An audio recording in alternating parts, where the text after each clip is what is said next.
Sir लेकिन video बन रहा है। हाँ, कोई बात नहीं। ठीक सर। सर से अनुरोध करें कि हमारे 5 समाज के बच्चों को सर के हाथ हो जाए। ठीक है, बात करेंगे। जी ओके हो गया।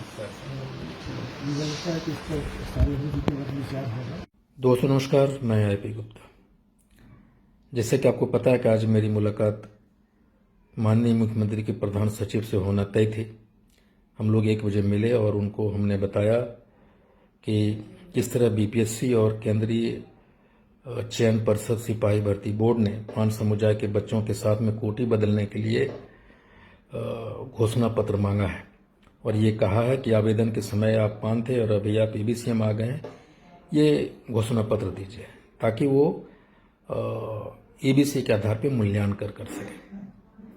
मैं माननीय मुख्यमंत्री के प्रधान सचिव को सारी बातें बताई कि किस तरह हमारे बच्चों के साथ सामान्य प्रशासन के उस आदेश का उल्लंघन करते हुए, विभिन्न अदालतों का आदेशों का उल्लंघन करते हुए हमारे बच्चों की कोटी में बदलाव कर उनके भविष्य के साथ खिलवाड़ हो रहा है।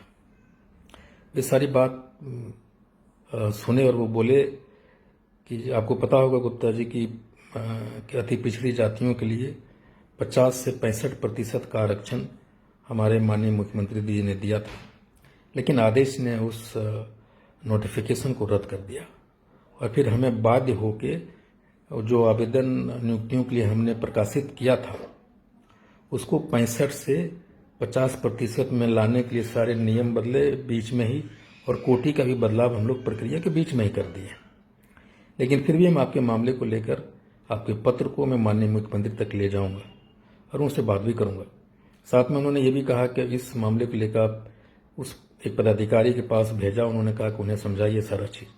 मैं उनके पास गया, वो सारी चीज़ें उनको समझाया तो उन्होंने कहा कि आप एक काम कीजिए, आप एक आवेदन एक पत्र लिखिए उप सभापति प्रोफेसर डॉक्टर राम बच्चन राय जी के नाम और उनसे जाके मिलकर ये पत्र सौंपिए मुख्यमंत्री के पत्र के साथ लगाते हुए और उनको सारी चीज़ों से अवगत कराइए।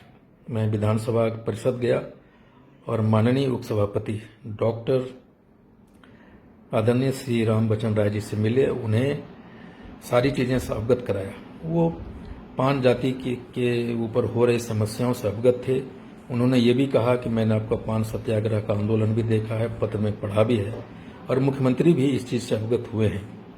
गुप्ता जी आप निश्चिंत रहिए, ये प्रक्रिया के बीच में कोटी का बदलाव मुझे भी सही प्रतीत नहीं लग रहा है। मैं 1-2 दिन के अंदर अंदर माननीय मुख्यमंत्री जी से मिलके आपके इस पत्र को उनको दूंगा और इस चीज़ के संज्ञान उनके संज्ञान में लाऊंगा और ज़रूरत पड़ी तो मैं आपको खबर करूंगा, आप मुझसे मिलने आइएगा और हम इस पर दोबारा चर्चा करेंगे।